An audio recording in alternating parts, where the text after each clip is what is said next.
So while doing research for all these videos in this whole series that turned into a series on calendars and time, showing the weekly cycle actually in this series has proven it has been broken several times in several ways. Also proving that the Adventist use of Mark 2:27 is completely wrong and has been refuted, because there is no Sabbath for mankind, since mankind, many nations in mankind, didn't even know what a week was.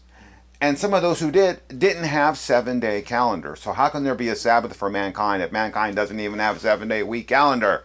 Adventist, refuted, defeated. All right, so I kept coming across these quotes. I kept reading. God rested, God rested, God rested. I have read hundreds of such quotes, along with the weekly cycle quotes about God resting. By the way, a future video is going to be done on Genesis 2:2 and did God really rest? Does he get sleepy and tired? He does in Adventism, but anyway, future video because of all this research. Now some of the quotes, admittedly, were just vague. Like, just look here. God rested. A whole bunch of them. Look at the one to the very right, underneath the Adventist sleepy God. There, Signs of the Times, November 1894. Pretty good. Sabbath is rest, and God rested the seventh day and no other. Well, God's observing the Sabbath here. But you can look at some of these other ones, just God rested. They just use God rested. So whether they're loosely quoting Genesis 2:2, or do they really mean God rested? That was unclear from that. But there were other quotes that were not vague and were very clear. So here's what. Adventism allows me to interpret the unclear in light of the clear, and that's what I'm going to focus on here. I noticed there's I want to call it a unique and not very Protestant at all Adventist understanding of a resting God. The Adventist God, well, frankly, is a God who needs to rest from his labor after creation. He put in a 7-day work week, and now he's tired and he's got to rest. So the Adventist God himself, I'm going to show you here, is a Sabbath keeper. The Adventist God also is a God who, rested as an example. Not only is your God, Adventist, a Sabbath keeper, but he's a Sabbath keeper as example to you to do the same. Now, my conclusion after reading literally just hundreds and hundreds of God rested quotes and weekly cycle quotes is, Adventism, you've created a God. You've created a God different from the God that's portrayed in the Holy Scriptures here. You have an unbiblical God, which I'm going to demonstrate in this video. There's no better to quote to begin with than this one right here. Here's the Encyclopedia of Seventh-day Adventists, and this quote's going to come from this guy right here, Milton Charles Wilcox. And I'm going to blow it up here. You can see a little bit about him. So at least he's of a stature that he merits his own Seventh-day Adventist page here. I'm just going to look at just the top portion of it here. And it says what? He's an author. He's an editor of books and periodicals, most notably Signs of the Times. Charles Wilcox is a man of words, and is a man of words in Adventist literature. So this isn't just John Doe Adventist pew sitting Adventist. No, this is a man of words, editor of the Signs and the Times magazine. He wrote in this Review and Herald here from February of 1923, this quote here. This is a great place to begin. So what does this Adventist man of words say? So let's see what he wrote here. In the very beginning of the Bible, we have the record of the origin of the Sabbath, Genesis 2:2. And then he goes on to say, God rested on the seventh day. That made that day God's rest day or Sabbath. So God has a Sabbath. He's observing it. Then he goes on to say the resting was a fact. It will be forever a fact that God rested on that day. To change the record would make it a lie. It can be no more changed than the date of a man's birthday. Mr. Wilcox is very clear. Very prominent Seventh-day Adventist. God indeed needed to rest, and God had his own Sabbath day. God observed the Sabbath because he needed to rest. He just described a God who needs to rest on a Sabbath day, like you do. It's not the God of the Bible, Adventist. Now, I'm going to show in Adventist teachings that your God needs to rest from his labor, or did rest and get refreshed from his labor. Let's look here. February 1935. The weekly cycle of 7 days was divinely ordained by God himself at the conclusion of the creation. Then they say at the bottom, That seventh day of the week was blessed and sanctified as the Lord's day because God himself had rested upon that day and was refreshed. Oh, God was so tired after the 6 days that he got refreshed on the seventh day. Let's read the next quote here. Signs of the Times from 1882.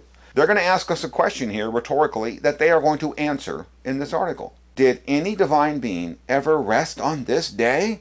Genesis 2:2 declares expressly that God, after laboring 6 days in the work of creation, did rest on the seventh day. And he rested so much that he devoted the entire day to ceasing his labor. So God rested himself. He observed a Sabbath. He rested from his labor. Last one here. Signs of the Times, 1889. This rest implies labor previously performed. Okay, there we go. See, they define it for us. Rest implies labor. You work, you rest. Then they say what? Well, God rested on the last day of the cycle as the foundation for the Sabbath. The Seventh-day Adventist God is not the God of the Bible. The God of the Bible says in Isaiah, he does not grow faint or weary. But the Seventh-day Adventist God does grow faint and weary and needs to rest. And there he is right there. Be quiet. Don't wake him up. He's resting. So the Adventist God had to get refreshed from his labor. Then he rested from his labor. We saw in the one quote, he devoted an entire day to his rest because he needed to rest because he was so tired. Keep in mind, two of those quotes you saw, I believe they're both signs of the times. But two of them, 1882 and 1889, those were done when Ellen White was alive. I've said this many times. Your 28 Beliefs book, Seventh-day Adventist, chapter 18, says the spirit of prophecy, one of the functions of the spirit of prophecy is to protect the church from error.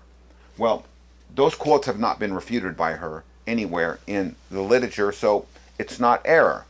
Your God needs to rest, and Ellen White, in her silence, has agreed with those magazines. So you just saw a quote by Milton Wilcox of a God observing a Sabbath, right? Remember that quote by him? I'm going to now show you more such quotes.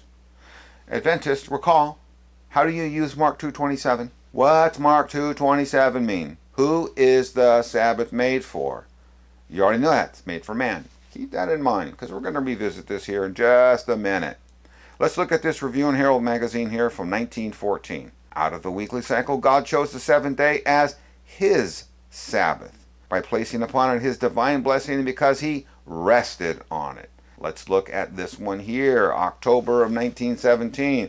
According also to the record in Genesis 2, which states that God rested or kept a Sabbath. So God kept a Sabbath. How about this one here from Sabbath School Quarterly? His first act on the seventh day was to rest. Thus the Sabbath became God's rest day. So there it is again. God observed the Sabbath. Well, the word Sabbath, it says here, means rest, and God observed the Sabbath and rested. How about this one here on the bottom left? In making the Sabbath, which signifies rest, the Lord embraced one whole day for rest. Oh, God said, I'm going to embrace 24-hour period. So, and rest right here. And how about this one? He rested on it himself, thus making it his own rest day.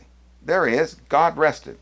Now, Adventists, I want to introduce you to something that I learned in college and university. I had to take a class in what they call logic. And I'm going to introduce something here called a syllogism. I'm going to create a syllogism for logic. But I'm going to first define syllogism. So let's look here. Syllogism. Read along with me here the definition. What is a syllogism? Here's a quick and simple definition. A syllogism is a three-part logical argument based on deductive reasoning in which two premises are combined to arrive at a conclusion. So long as the premises of the syllogism are true and the syllogism is correctly structured, the conclusion will be true. And they're going to give us an example of a syllogism. Follow along with me here. An example of a syllogism is all mammals are animals, all elephants are mammals, therefore all elephants are animals. This is a syllogism and a general premise, etc. Let's look at the syllogism I created. I'm going to call this the Seventh-day Adventist syllogism. The Sabbath was made for man. It's a true statement, right, Adventist? You're not going to deny that. True statement. Premise 1.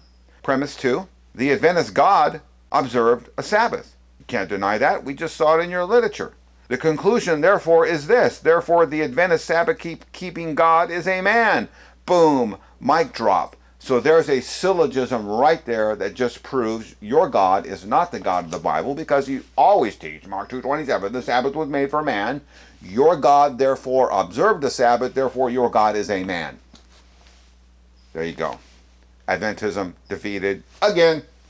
Anyway, before I move on, this one quote of the many that I got just stood out. I had a category called the most crazy, stupid, ridiculous. I award this quote the That's Ridiculous Award. Look with me here. Ministry Magazine, December of 2014. Look what this author wrote about Genesis 2:2. God rested on this day from his creative activity to celebrate a relational togetherness with his creation. What? Celebrate a relational togetherness with his creation. I mean, was there like birthday cake and balloons and confetti and all that involved here? Just look at this. Here's Genesis 2:1-2:3. How do you get, when you read this passage, of a celebrating God who is celebrating his relational togetherness with his creation? I mean, that is just an utterly ridiculous. I come across these ridiculous quotes in Adventist literature every so often. So I have to share that one with you. So anyway, this Seventh-day Adventist God needed to rest it from his labors, as we saw, and he observed the Sabbath, as we saw. Now we're going to see this Seventh-day Adventist God observing the Sabbath, not because he's just observing it, but he's observing it as an example to you, Seventh-day Adventists. So more examples of your God observing the Sabbath, but he's doing it as an example for you. So should you doubt that your God was observing the Sabbath, I got more quotes following here. So Adventism teaches that its fake God kept the Sabbath as an example to follow. Let's just refresh ourselves. What does example mean?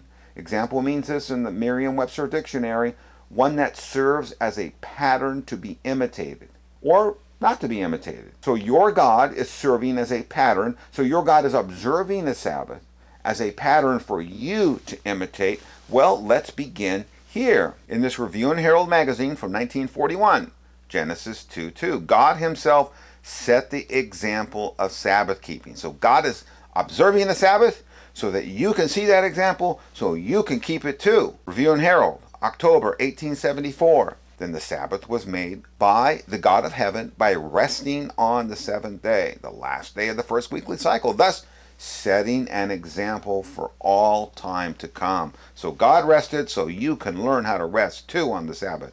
Signs of the times. God did what? He set it as a good example for man. Review and Herald, 1974, like 100 years later from the one on the top. God rested. Doing what? Setting a precedent, an example for sinless man. That's interesting. How about this? Signs of the times. God observed the Sabbath, thus setting an example for all to come. Here is the Seventh-day Adventist example to follow. You got your sleepy God here, sleeping in heaven, observing the Sabbath. You've just seen in this video, and Adventist literature teaches, a God who needs to rest and get refreshed from his labors, a God who is a Sabbath keeper, and a God who is a Sabbath keeper for an example for you to follow, but a Sabbath keeper nonetheless. So the God of the Seventh-day Adventist Church is not the God of the Bible.